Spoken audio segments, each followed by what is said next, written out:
going on, guys? Welcome back to the channel. Thank you very much for stopping in. If you're new to the channel, hit the subscribe button. If you don't mind, hit that little bell notification as well. I upload 3 videos every single week, Tuesdays, Thursdays, and Sundays. So if you're interested in following along, you don't want to miss out. Make sure that little bell is clicked as well. But today we have a question of the day, the question du jour, some people might say, and that is whether or not the Q50 with the 3.0 liter twin turbo V6 is worth the purchase in 2022. So of course, this 3.0T Q50 falls in line with the 2016 model year through the current model Q50. So that excludes the 2014 and 2015 3.7 liter naturally aspirated V6, which I did a video about recently. So check that one out if you're interested as well, if you're shopping Q50s. But we want to focus today on that 3.0T and whether or not it is worth the purchase today in 2022. So like any good pros and cons list, I'll start with the pros, we'll get into some of the cons, and then I'll eventually end with my final input on whether or not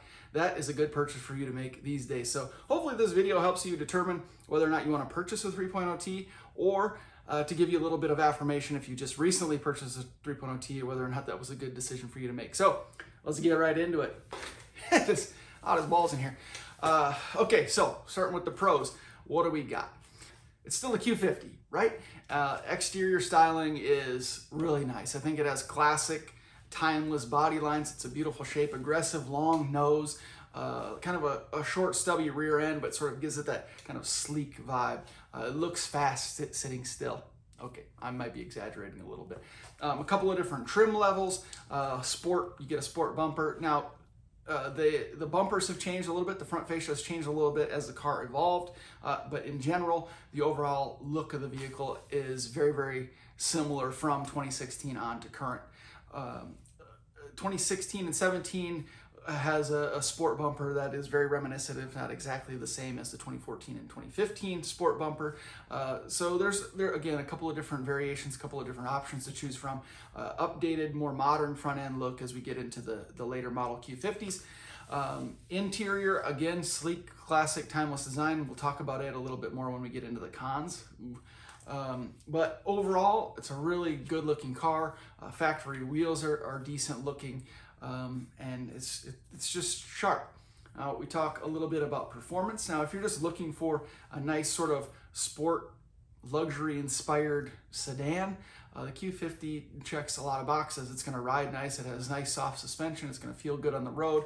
It's got a 3.0 liter 6-cylinder, so we dropped a little bit of displacement from the prior generation, but we added those twin turbos, right? So twin turbo is good for kind of low end torque. It's going to help you get a little bit better fuel mileage, but still make some nice power. Rated at about 300 wheel horsepower from the factory, and it actually dynos at that, or very, very close to it. So pretty accurate horsepower rating, and that's nice. 300 horsepower is quite sufficient. The car's going to feel good on the road, and it's going to be a little bit quicker than most vehicles you're going to see on your daily commute. So that's something to keep in mind. A rear-wheel drive or all-wheel drive variation, so there's some options if you live in the north or you live in the south, and you make your decision based on that. The overall gearing of the vehicle is pretty mild, so again, it's going to help you with that fuel mileage. Some updates with that 7-speed automatic transmission. It doesn't really experience the failures that the earlier 7-speed automatics were, the 2014 and 15s. Now that we're seeing the mileage increase, the valve body is failing on some of these transmissions, which is a really expensive fix. The VR30 or the 3.0T 7-speed automatic transmission doesn't seem to suffer from those issues. So that's definitely a positive. Continuing to talk about performance, there's a lot of potential with this platform. If you're into modifying the vehicles and you really want to make a lot of performance, pull a lot of performance out of your vehicle, the 3.0T has a ton of potential. You can go with the factory Red Sport 400 and make 400 horsepower right out of the box, but with just a couple of bolt-ons and a tune, you're going to make 400 plus. You can quite easily push over that 500 horsepower threshold, which is awesome. And some people are doing some really crazy stuff with this platform with a little bit more significant upgrades, but there's a ton of potential with this platform. So if you're into that kind of stuff, a great car to choose. Obviously, if you're into modifying cars,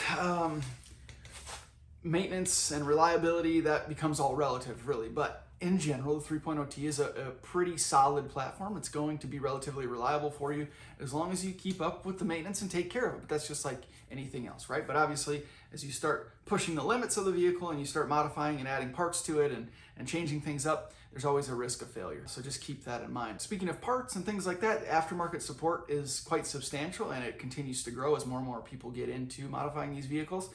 With that being said, factory replacement parts are readily available as well. Being a Nissan Infiniti based platform, there are a ton of people with these vehicles, and there's a lot of crossover and a lot of parts available. So taking care of the vehicles is going to be relatively inexpensive as well, compared to some of its counterparts in a similar class, right? Like BMW and Audi. So a lot of positives for this car. Really classic design, beautiful body lines, stylish, interior is clean and classy. It's going to be relatively reliable with a lot of aftermarket support and tons of potential if you're into modifying your vehicle. So a lot of pros on this list, but let's get into some of the negatives. I mentioned the clean and classic styling of these Q50s, but that actually is a detriment in a lot of people's minds. These cars are 6-7 years old now at this point, and the vehicle really hasn't changed all that much. You look at a 2014 compared to a brand new Q50, the body lines are essentially the same. Little different bumper, rear bumper, little different front fascia, of course. But if you're not familiar with these vehicles, like my wife, for example, you could put a 2014 next to a 2022, and she might not be able to tell you the difference between the two. To us, sure, it might be obvious, but overall, the overall look of the vehicle has not changed all that much, and that sucks in a lot of ways. And to a lot of people. Interior is the same as well. A little different steering wheel, a little different shift knob, maybe a couple different stitching patterns or trim packages, but essentially the car looks the same on the inside as well. And people don't like that. They're seeing a car that is going on a decade run and nothing really has changed. So you'll hear that as a complaint from a lot of people. Another negative in particular is looking at some of the earlier generation Q50s with the 3.0T, you'll see in the 2016s and 17s in particular, some pulley alignment issues or belt alignment issues. So we hear about the belt snapping a lot. It seems to be an issue that was isolated to those first 2 years. We hear about the porous engine block, which an example of that was people were constantly adding engine coolant to their tank and come back and the tanks are empty. So the engine block was porous and actually absorbing that coolant. So we were hearing a lot about engines being replaced, hopefully under warranty, but that was certainly a significant issue. I think, again, that was sort of isolated to those early years, and it may be an issue that has been resolved going forward, which makes me lean more toward the latter years of the Q50 with the 3.0T. I would lean 2018 and newer. I would kind of tend to stay away from those first 3 years because of that. What else? We were hearing a little bit about turbo failure as well.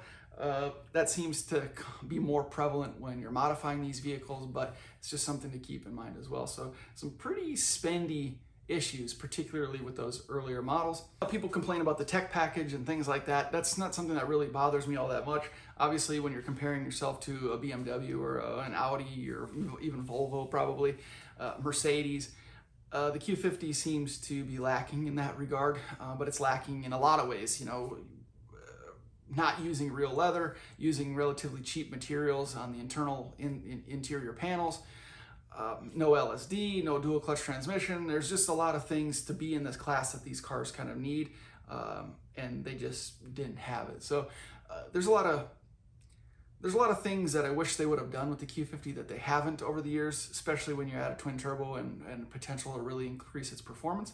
But that's just something to keep in mind, and maybe that doesn't bother you all that much. But in the world where, in the enthusiast world where people are modifying these vehicles and really trying to push the performance of them just to sort of come back in line with other cars in its class, it's missing some pieces. But again, aftermarket support is there, and there's a lot of potential. But right out of the gate, there's some shortcomings, I'll say that. The last negative that I'm going to point out is a negative that I pointed out in my previous 3.7 liter video as well, and that is that the used car market at this point, and just the car market in general across the board, holds true for the Q50, Q60, 350Zs, BMW 335s or 340is, whatever. The market across the board is just insane. So prices are way higher than what the vehicles are actually worth. So if you're looking to get into a newer vehicle, you're going to be spending way more than the car would have sold for you know, a year or two ago. And of course, because they're all the same, it just kind of is what it is. But just keep in mind that if you purchase something now, especially if you finance it now, that car is going to be worth significantly less in 6 to 8 months to 12 months when there is a market correction or even a market collapse. Who knows what's going to happen? But we're paying these crazy inflated prices for cars with higher mileage and, you know, service issues or accidents or whatever. It's just, it's nuts. So that's just a negative across the board. But overall, those are really my only complaints. I tend to lean more toward the newer year Q50s because those, you know, the 16s, 17s, some of the 18s sort of had some of those problems that seem to have worked themselves out or been worked out over the years. But other than that, it's a pretty robust platform with a ton of potential, and I think you would like it. But now the question remains, is it worth a purchase in 2022? I would say no car is really worth the purchase in 2022. I would say if you're buying new, absolutely not. I would stay away from a new Q50. However, I would also stay away from those 16s and 17s. The prices of those, however, are going to be in line with the 2015 3.7 liters. You're going to find them for, you know, high teens, low 20s, which is cool. But they're going to be in that 50, 60, 70,000 mile range now at this point, and probably out of warranty or getting very close to being out of factory warranty. So look at purchase and extended warranty. That's going to give you a layer of protection, and you could actually probably find a pretty decent deal on a 16 or 17 or 18 Q50 now at this point. The newer ones, prices are just, it's just too much for what you get in the vehicle, in my opinion. But you could find that sweet spot. 2020, 2021, 2019, I would say 19 through 21, you can find them with relatively low miles, 20,000, 40,000 miles, something like that. They're going to be in factory warranty still. They're going to have been relatively well taken care of, but just like anything, you want to do your due diligence. Make sure you seek service records. Make sure you get an idea of what the story of the vehicle is. Take a look at how it's been treated. But again, that sweet spot, in my opinion, is 2019 to 2020, 2021. I think if you find one in that year range, then you could make an argument that it would be worth it. Again, those early years, you could probably find a decent deal on them with a little bit higher mileage, and if you can get yourself an extended warranty or a used car warranty on that, could be a good find. Could be a really good find. So that's just my opinion. Let me know in the comments below if you guys think a 3.0T Q50 is worth the purchase today in 2022, what years you would lean for or lean to and why, or if you don't think it's worth it, let me know why as well. Thank you guys very much for watching. We're gonna have more of these videos coming out because I think it's interesting to people and I kind of like digging into these kind of things too. So thank you again for watching. I appreciate the continued support. We'll see you in the next one.